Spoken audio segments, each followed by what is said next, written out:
Curiosity, sharp and demanding, overtook my hesitation. Flashlight in hand, I stepped into the tunnel.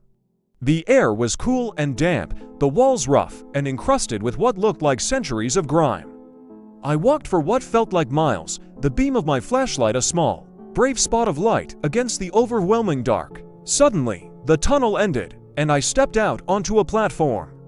I blinked in astonishment. Before me lay a subway station, seemingly ripped from the 1940s. It was perfectly preserved, as if it were still in use.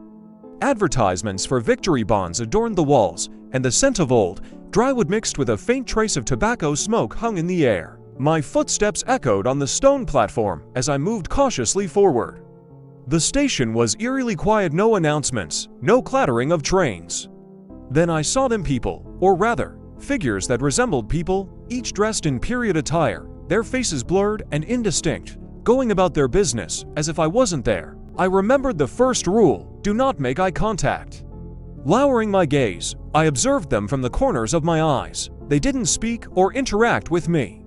They seemed completely unaware of my presence, phantoms of a bygone era, caught in a loop of routine. A sudden chill made me shiver, and I pulled my jacket tighter around me.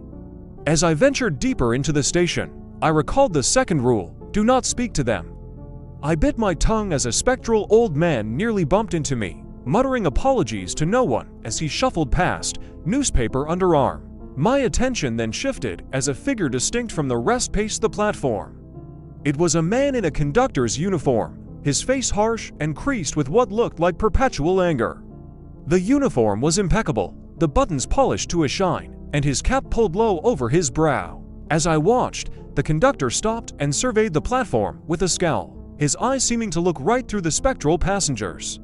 I kept my distance, observing the conductor's routine, noting his paths and stops. The longer I stayed, the more the place felt suffocating, a strange pressure building in my ears.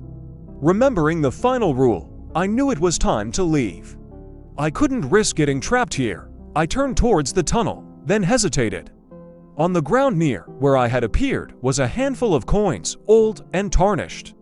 Do not take what is not dropped, the rule echoed in my mind. These were dropped, so it must be fine, right? I picked them up, rationalizing that it was worth the risk for proof that I wasn't hallucinating. With one last wary glance at the stern-faced conductor, I turned back to the tunnel to realize it was sealed. I placed my hand on the wall and felt nothing but cold, unyielding stone. I remembered what I had to do and scanned the scene until I saw a track with a train only beginning to take off. It accelerated at an impossible rate, but I was able to make it to the edge of the platform just in time. I jumped in front of the phantom machine that made no sound as it raced towards me.